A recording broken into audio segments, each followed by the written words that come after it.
다 함께 기도함으로 6월 16일 화요일 새벽 기도회를 시작하겠습니다.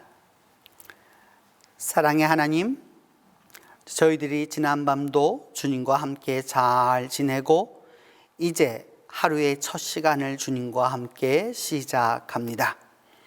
주님, 이 시간 우리와 동행하여 주셔서 주님의 말씀을 읽고 말씀을 들으며 기도하는 가운데 성령의 깊은 은혜를 체험하도록 도와주시옵소서.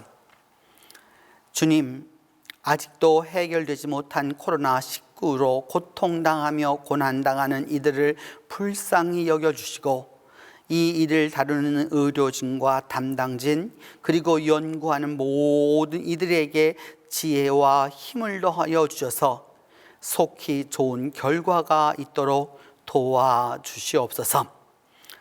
또한 코로나19로 전 세계에서 주님께 기도하는 모든 이들을 긍휼히 여기시고 긍휼히 여기셔서 주님, 이 땅에서 코로나19가 물러가게 하여 주시고 세계가 하나님을 찬양할 수 있도록 도와주시옵소서.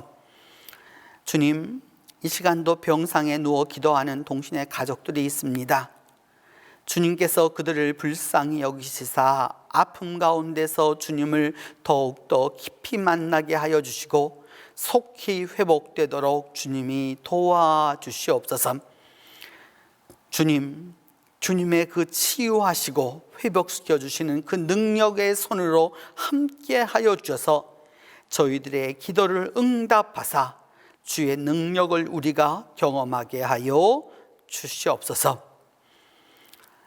사랑의 주님, 우리의 가족들, 또 친족들, 또 신앙적인 가족인 교우들, 또 사회적인 친구들 모두를 귀히 여겨주시고 우리가 서로 사랑하고 사랑하며 이해하고 또 이해해서 또 용서하고 또 용서해서 하나님의 놀라운 섭리를 이루어가는 그리스도인들이 되도록 도와주시옵소서. 주님, 이 땅의 그리스도인들과 수많은 전 세계 그리스도인들을 기억하여 주셔서 이 세상이 주님을 마음껏 찬양하는 날이 속히 오도록 도와주시옵소서. 하나님, 이 세상이 평화와 평안을 원하고 원합니다.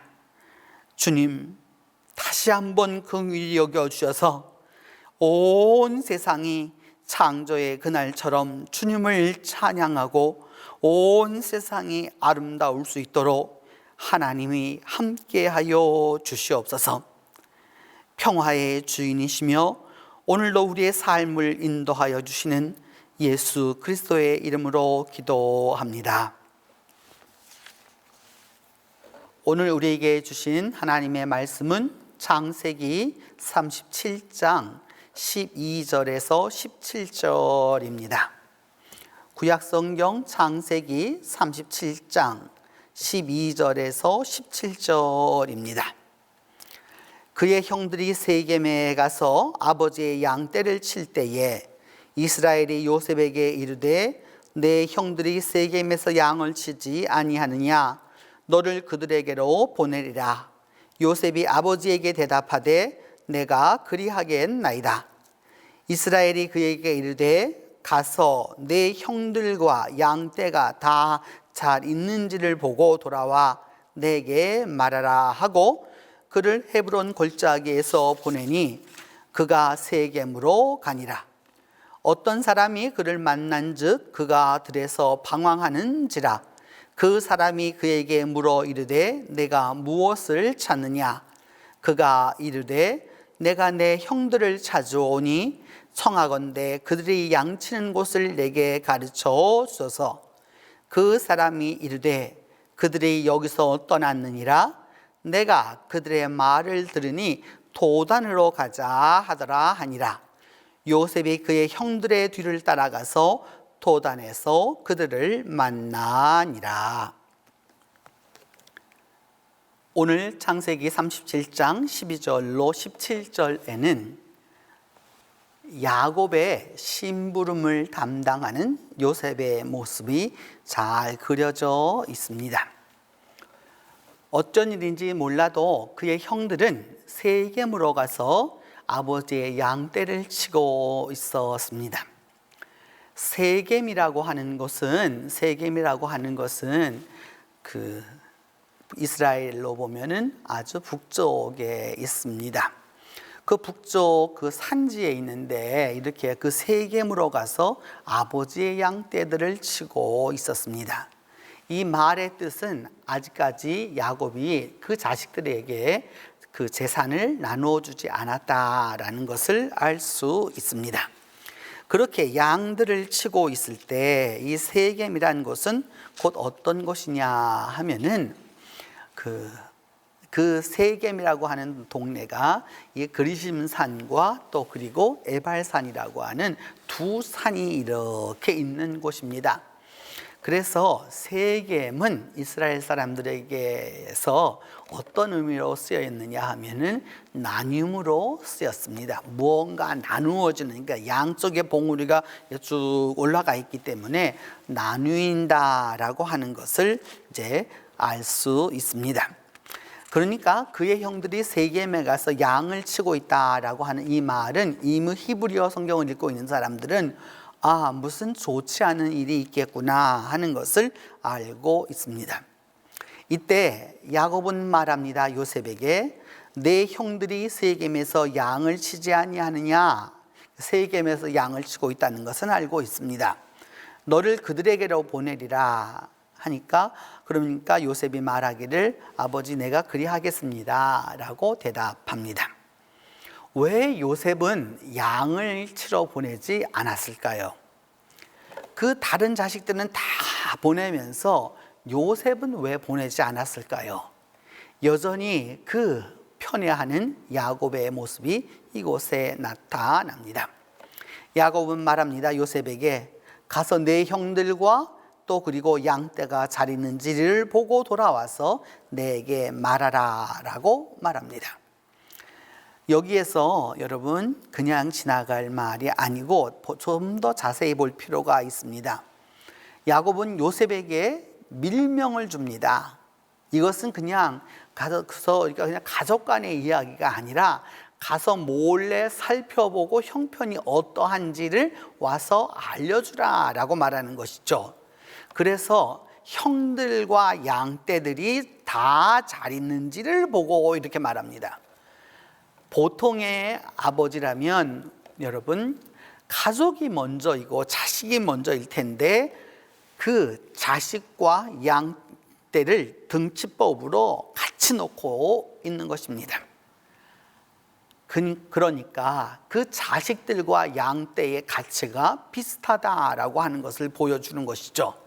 그래서 그 형들과 양떼들이 다 잘 있는지를 보고서 돌아와 내게 말하라 이렇게 말합니다.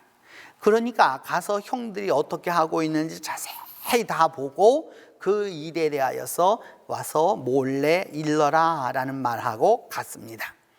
그래서 그를 헤브론 골짜기에서 보내니 그가 세겜으로 갔다라고 성경은 말합니다. 벌써 이곳 헤브론이라고 하는 말이 나오고 있는데 헤브론이라고 하는 것은 어떤 뜻이냐 하면 연합하다라고 하는 뜻입니다. 그러니까 이 연합하다라고 하는 말과 세겜은 나뉘다라고 하는 말인데 이미 이 헤브론에서 그 연합됨에서 나눔으로 분리됨을 향하여서 가고 있다라고 하는 것이 성경에 이미 암시하고 있는 것이죠. 바로 이 히브리어 성경에는 그런 의미가 있습니다. 이래서 드디어 요셉은 세겜까지 올라갑니다. 하루 이틀 가는 거리가 아니었습니다. 적어도 한 열흘은 걸어가야 했었을 것입니다. 그렇게 가서 형들을 찾아야 했는데 형들을 찾지 못했습니다. 그래서 들에서 방황하고 있었습니다. 들에서 방황하다라고 하는 말은 물론 그 들이라고 하는 말은 우리가 너무나도 그냥 쉽게 들이라고 생각할 수 있지만 성경 안에서는 그렇게 나타나지 않습니다. 그냥 들판에서 이렇게 찾고 있다라는 뜻도 되지만 창세기 4장 8절을 보면 이 들이라는 말이 언제 사용되었느냐 하면 가인이 아벨을 죽였었을 때 그 후 그들이 들에 있을 때에 이렇게 말하고 있습니다. 그 들에 있을 때 아우를 죽였던 것이죠. 요셉이 지금 어디에 있느냐? 바로 그 들에서 방황하고 있었습니다. 그래서 요셉은 질문합니다. 지나가는 사람이 있어서 질문해 봅니다. 그 형들을 찾는데 내게 형들이 있는 곳을 알려주시면 좋겠습니다. 그러자 그 사람이 이르기를 이미 떠났다라고 말합니다. 이미 떠났다. 요셉은 지금 기진맥진해서 그 들을 헤매면서 형들이 어디에 있는지를 다 찾았는데 결론은 무엇이냐? 떠났다라고 하는 것입니다. 이미 여기에 없다라고 말합니다. 다행히도 그는 그 다음 이어서 이렇게 이야기를 해줍니다. 내가 그들의 말을 들으니까 도단으로 가자 하더라. 그러니까 도단이라는 곳으로 가겠다라고 하는 것을 말하더라라고 말합니다. 그래서 요셉이 그 형들의 뒤를 따라가서 도단에서 그들을 만나게 됩니다. 도단, 여러분 이 히브리어 지명에 다 의미가 있었던 것처럼 이 도단이라고 하는 말은 본시 페르시아어에서 온 것인데 우물 또 구덩이 이런 뜻이 있습니다. 도단으로 가더라 라고 하는 이 말을 보면 거기에서 이미 좋지 않은 일이 있을 거라고 하는 것을 이미 다 알려주고 있는 것이죠. 야곱이 요셉에게 이야기했습니다. 형들과 양떼가 잘들 있는지 가서 잘 보고서 와서 내게 와서 이야기하여라 라고 이야기했을 때 그는 헤브론이라고 하는 연합이라고 하는 곳에서부터 출발시켰습니다. 그래서 세겜이라고 하는 그 나뉘어지는 동네를 찾아가는데 결국은 찾지 못하였고 그곳에서 도단으로 가게 됩니다. 도단은 구덩이였습니다. 도단이라고 하는 말이, 이 구덩이라고 하는 말은 이 말의 뜻이 이미 요셉의 그 후 미래가 어떻게 될 것인지에 대하여서 아주 자세히 이야기하는 것이라고 할 수 있습니다.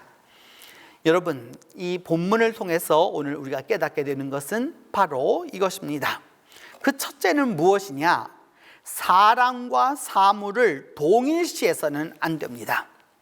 오늘날 이처럼 황금만능주의에 살고 있는 우리들에게 있어서 여러분 중요한 것은 생명입니다. 사람과 이 가치를 같이 놓을 수 있는 것은 아무것도 없습니다. 여러분, 요즘 우리는 이런 말을 잘 씁니다. 코로나19로 인하여서 몇 명 죽었대. 어디서 몇 명 죽었대. 어디서 몇 명 죽었대. 아무 의미 없이 그렇게 이야기합니다.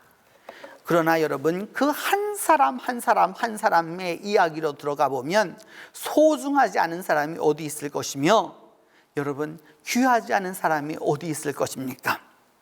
사람을 수치화해서 사람의 가치를 그렇게 가벼이 여겨서는 안 되는 것입니다. 두 번째로 하나님은 이미 암시해 줍니다. 그 암시라고 하는 것은 무엇이냐 하면 어디에서 무슨 일이 벌어질 것에 대하여서 하나님은 말씀하고 계시죠. 직접적으로 말씀하시지 않으시지만 간접적으로 다 말씀하고 계십니다.